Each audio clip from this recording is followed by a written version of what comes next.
Morning, everybody. Thank you very much, Bill, for that introduction. And I'd also like to thank Terry and Industry Week and the conference sponsors for the invitation to join you all today.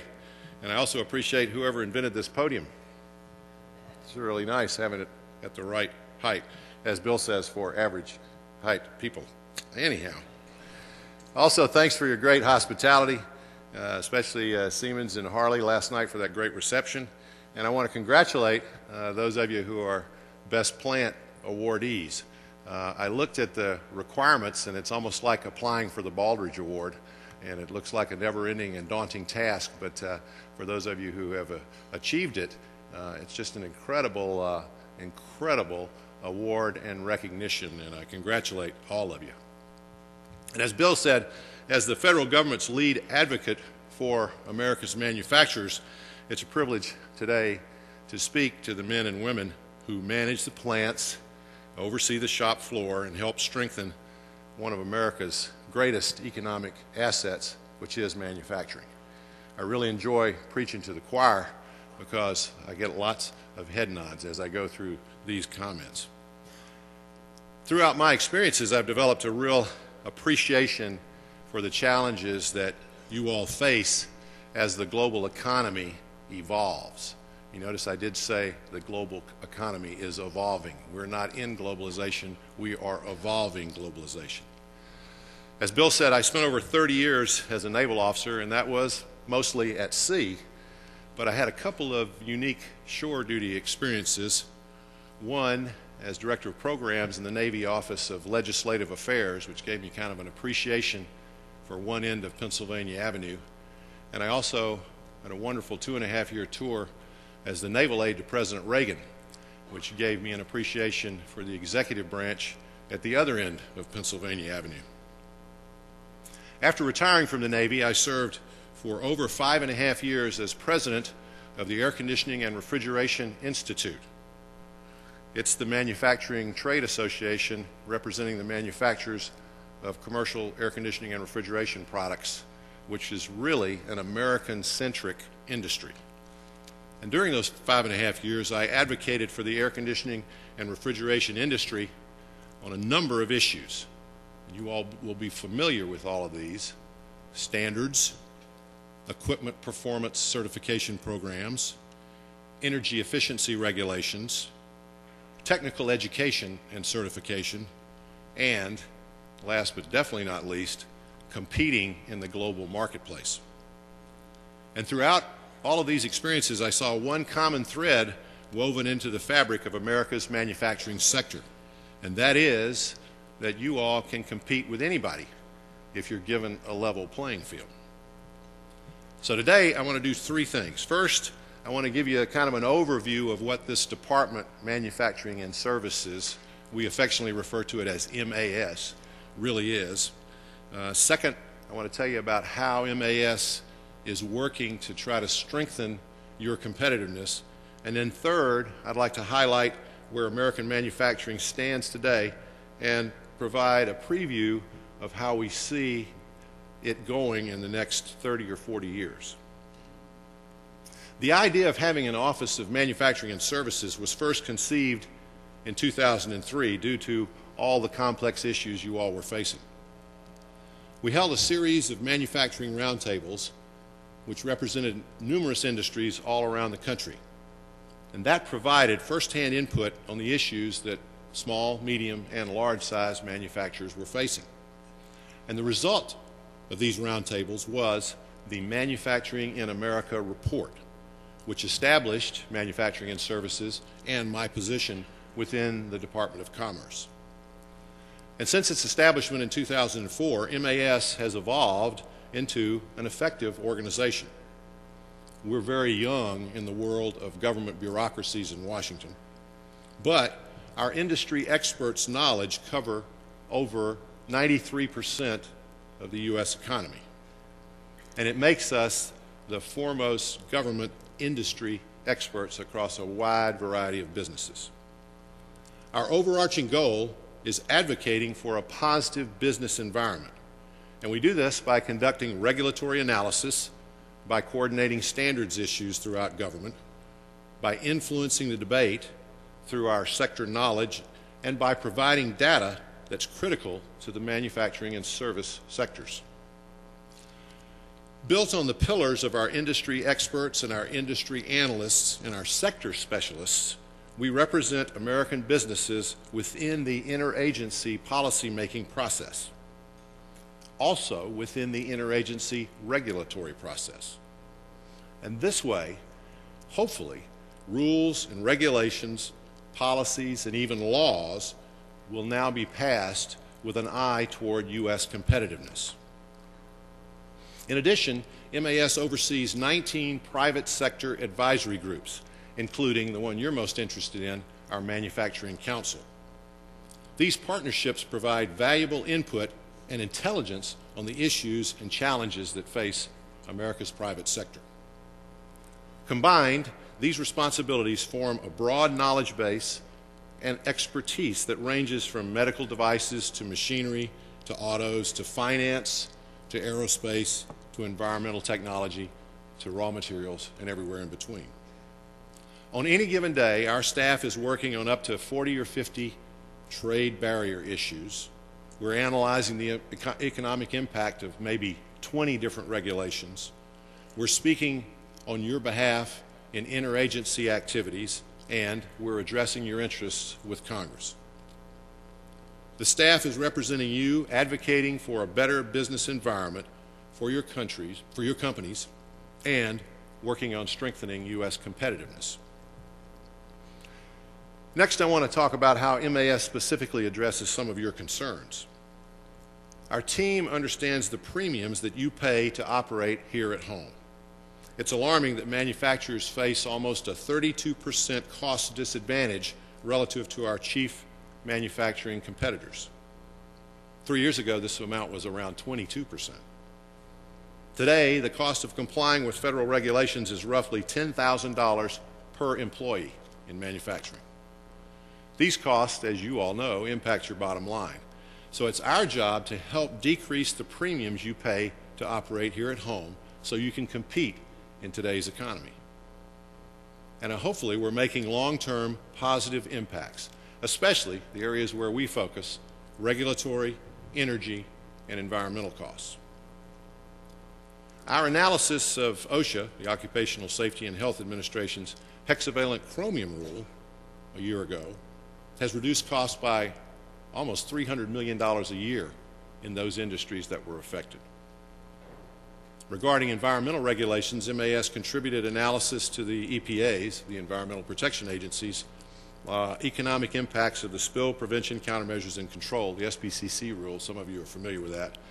And our impact there, hopefully, will lower the cost of that rule by almost $130 million a year, affecting some industries without compromising health and safety. We've published a number of reports that reveal ways manufacturers can be more competitive in the 21st century.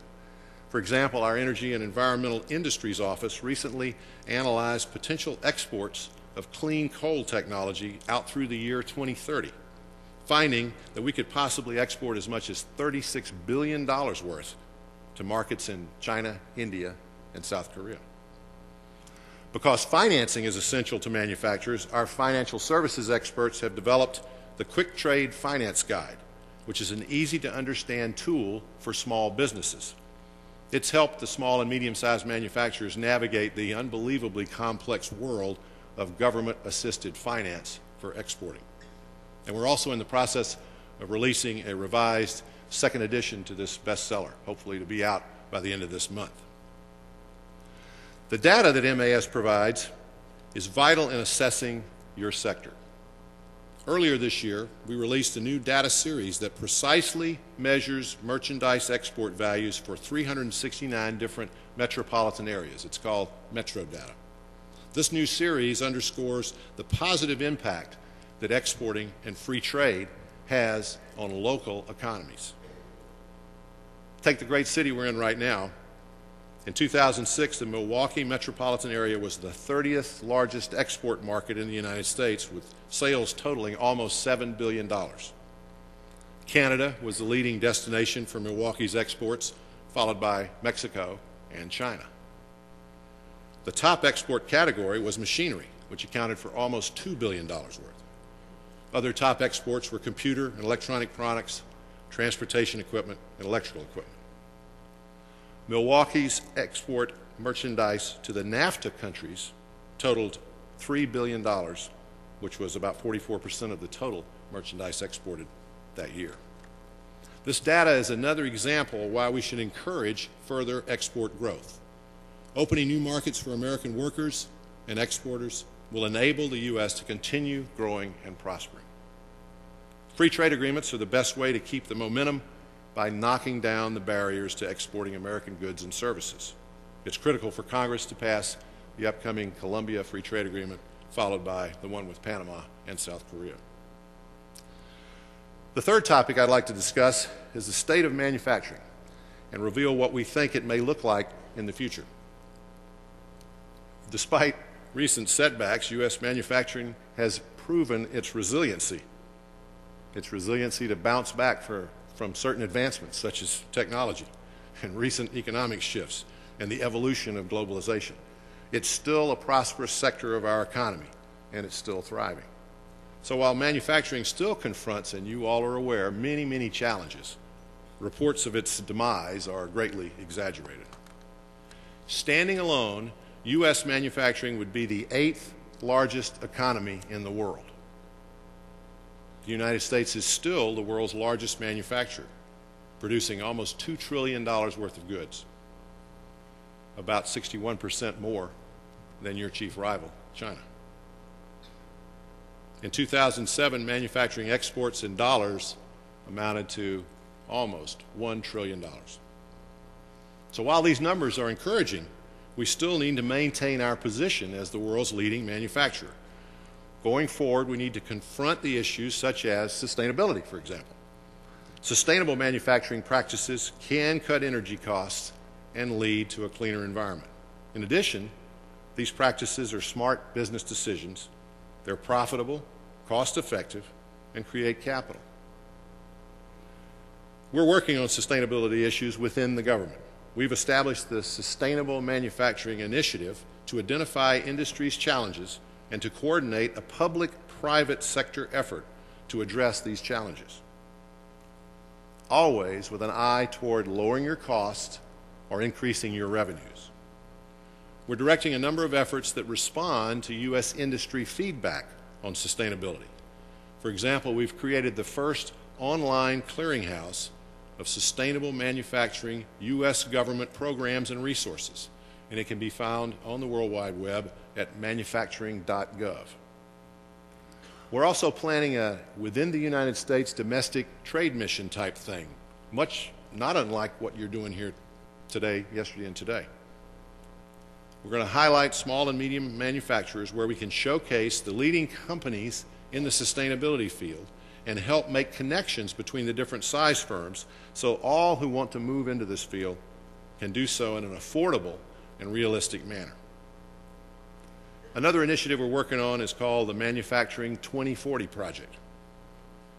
In 2040, we're bringing together an influential group of manufacturing leaders to discuss the future of the sector and how industry, government, and other stakeholders should respond. The consensus of that group so far is that manufacturing is facing a high rate of technological change. Duh, we know that.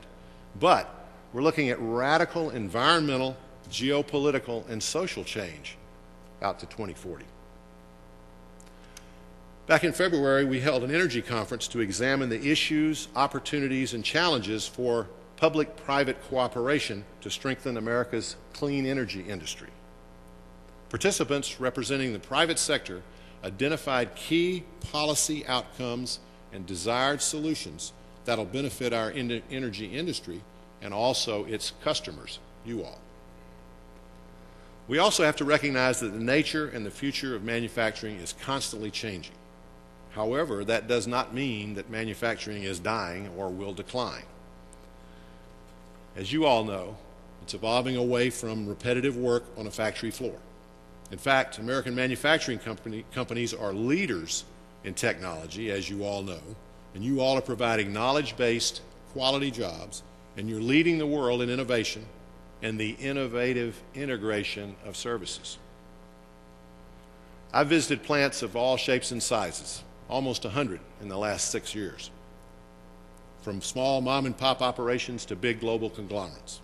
And time after time, I've seen, no matter how sophisticated, the manufacturers who've adapted to the 21st century marketplace are leading the world in their respective sectors. So, hopefully now you have a better idea of how MAS has evolved.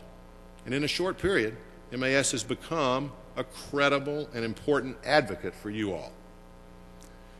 But as Assistant Secretary for Manufacturing and Services, I don't have the authority to pass regulations or make laws, nor do I possess real significant policy-making power.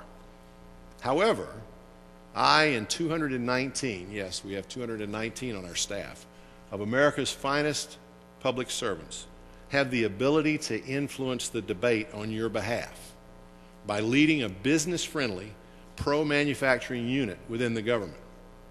And by business-friendly, I mean business-friendly for all businesses, small, medium, and large. So, before I wrap up my remarks, I want to leave you with 3 basic thoughts. First, manufacturers now have a go-to office looking out for competitiveness. Today, there's a team of industry and sector experts who assist Congress and the federal agencies with the complex questions arising during the evolution of globalization. Your companies and industries have a partner that understands the complexities and the competitive challenges that you face. Before MAS was established, the competitive piece was rarely considered by the regulators or the policymakers, or even the Hill. Just the other day, I participated in a new interagency task force which was addressing challenges facing our maritime transportation system. When I looked around the room, I noticed I was the only government official in the room who wasn't a regulator. Now, 4 years ago, that room would have been filled with all regulators. Secondly, there's no silver bullet that'll immediately fix all the different types of problems that you all face. Many people thought that when MAS was established that it was the silver bullet. Unfortunately, it's nowhere near that easy. The issues are so much more complex than that. Which industry, which issue, where are you looking at it, and where on the supply chain are you? But we're constantly evolving. Despite being the new kid on the block in DC, we've proven to be effective and flexible. Our broad expertise gives us the agility to pull together teams of experts to address the specific issues that arise as globalization continues to shape the marketplace and as services become a bigger part of the manufacturing equation. We need to acknowledge that the close relationship exists between manufacturing and services. In many cases, it'd be impossible for you all to survive in the global economy without a critical role that services plays. At the most fundamental level, services provide much of the infrastructure for manufacturing, and in addition, advances in technology, productivity, logistics, and finances have merged both your sectors. This combination enables America's industries to compete successfully across a wide range of businesses. You all make up a complex value chain of interdependent relationships.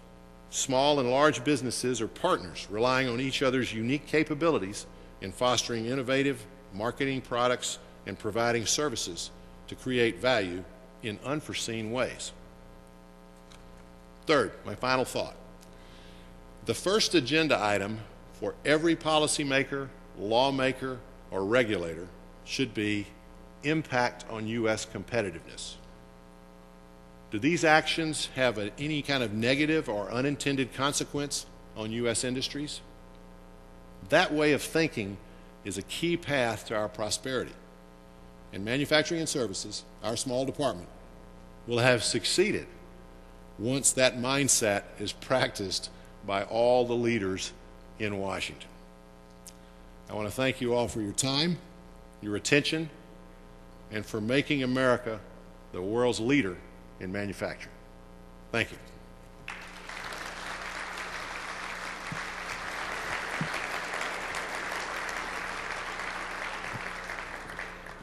And Terry has coerced me into taking a few questions. And we have a few minutes for a few questions. I know one of the, before, as the mics are going around, one of the comments that she asked me to make a comment on was the value of the Chinese currency, the yuan. Obviously, because of the geopolitical, all of the different aspects of that particular question, and the fact that I am nowhere near being an economic expert or an economist. My training is all in engineering. The Department of Treasury, Secretary Paulson, takes all the lead on commenting. Is it a concern? Absolutely. Do I know how to fix it? No. But that's probably one of the questions that you all were thinking about. Yes, sir. The red shirt. Yes, sir. With the growing economy in China and the growing middle class in China, where in the next 10, 15, 20 years do you see the next low-cost country boom happening in the world? Well, obviously, we've got India and Indonesia right now, right up on the screen already. Vietnam is popping up. There are a whole series that are moving into the forefront. I just read a couple of articles just this weekend and some backup reading I had on the plane that I was trying to get caught up with, Business Week and some other magazines, and just read that China's facing escalating costs and losing jobs, losing the low-end jobs. So you can figure out which ones they are, the ones I mentioned earlier. Thank you. Secondly to that, real quick, how long do you think it will take for it to level off worldwide and start to rotate back into the United States, where the small-end manufacturing will become a boom again here in the United States? Wow, that's an impossible question to answer, because I think, as I said about the evolution of globalization, I think it will never. It will constantly. I think the biggest benefit for us, and that's where I try to focus. What is a benefit to the United States? Is this global churn. 95% of our customers don't live in the United States. They live somewhere else. And as long as we're continuing to constantly focus on improving our ways of doing business, and we're constantly focused on exporting our way of doing business, that ought to be our number one export. And countries around the globe are seeing that as they're experiencing prosperity, and they're experiencing an improvement in their way of life. That basically the answer to your question is never. Morning, yes, sir. Back. Good morning. Having just come back from Bangkok, it was kind of amazing and somewhat disheartening to see the growth of manufacturing throughout Thailand. Seeing what we've seen in China with a lack of quality control and jeopardizing the health of our citizens and our children, whatever is being done at the federal level is not enough. Growing up in Pittsburgh, Pennsylvania, and having traveled up and down the Monongahela River here in the last 15 years, once where there were thriving smokestacks, there was silence. I don't share your optimism for manufacturing, and I find it very disconcerting that the playing field is as uneven as it is. China just being one example of that. How do we allow ourselves to get to the point where corporate profits intentionally overlook basic quality principles such as sampling and safety issues that we here, everybody in this room, do in our day-to-day business with our products? Thank you. That's a great editorial, and absolutely everybody in this room understands the level of complexity. We were talking at the head table a second ago about how do you address these issues. Well, I've been all over the world, and I have yet to find another United States anywhere. Everybody does business differently than we do. That's why I say our number one export ought to be our way of doing business. And if you look at the issues, the complexity, there is no one answer that fits every industry with every issue in every location at every position along the supply chain. I just gave you a four-dimensional problem that's really, really sophisticated and very difficult. And granted, dealing with other countries is a very difficult and touchy issue when you roll in all of the geopolitical concerns. I think the most important thing is engagement. And the most important way we need to approach everything is, as I said earlier, if we walk into every single discussion and every single policy debate and every single regulatory process with the first question being, what's its impact on U.S. competitiveness? And if that goes across all of the issues, ranging from dealing with other countries, ranging from, everything from import safety to value of currency to everything else, then we will be pushing in the right direction constantly. Is there one solution to all of these different issues? No, there is not. The one solution, I think, is exporting our way of doing business. And that way we're driving this evolution of globalization. We're not sitting there with our head in the sand. So yes, I appreciate all your comments, and we all of us have this, and we all debate it, and you all look at it from the perspective of your particular industry. And that's the complex issue that we're working with. One of the things that we have, manufacturing and services, when it was established, if you think about the evolution of the government agencies, there really has never been a pro-manufacturing office within government. And back in 2003 and 2004, I was obviously with the Air Conditioning and Refrigeration Institute at that time, and the debates were all about, well, let's have a whole department of manufacturing. And then there was the other debate that said, nope, we don't need one. Well, somewhere in between is the right answer. What we need to have is a voice within the federal government that is the proponent for industry, not for an individual company, but for a particular industry. And some group that really can understand all of the complexities of these different issues and how they all fit together. And it takes much, much more than just one agency. And as you all know how complex our whole government process is, but it is the best one in the world for sure. And that is the effort. My point here today is there one solution to all these issues? No, there's not. But your particular industry, in one of my office's 13 sector groups, has someone that can address that issue for your particular industry. Yes, sir, right up in the front. Good morning. Morning. My company has plants in 6 states, and we work with the MEP offices in each state, and we're consistently impressed by the folks that we work with. We also notice that it seems that there may be more resources that could be put into that program. I'm just wondering where you see MEP going in the future. Well, the MEP Manufacturing Extension Partnership, and each of our industry offices is engaged in it in a different, depending on that particular industry and depending on where you are in the country.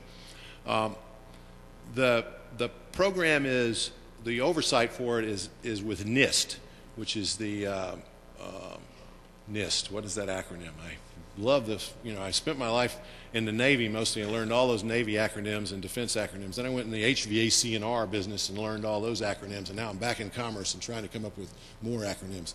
National Institute of Standards and Technology, Science and Technology. NIST is the overarching responsible agent for the Manufacturing Extension Partnership.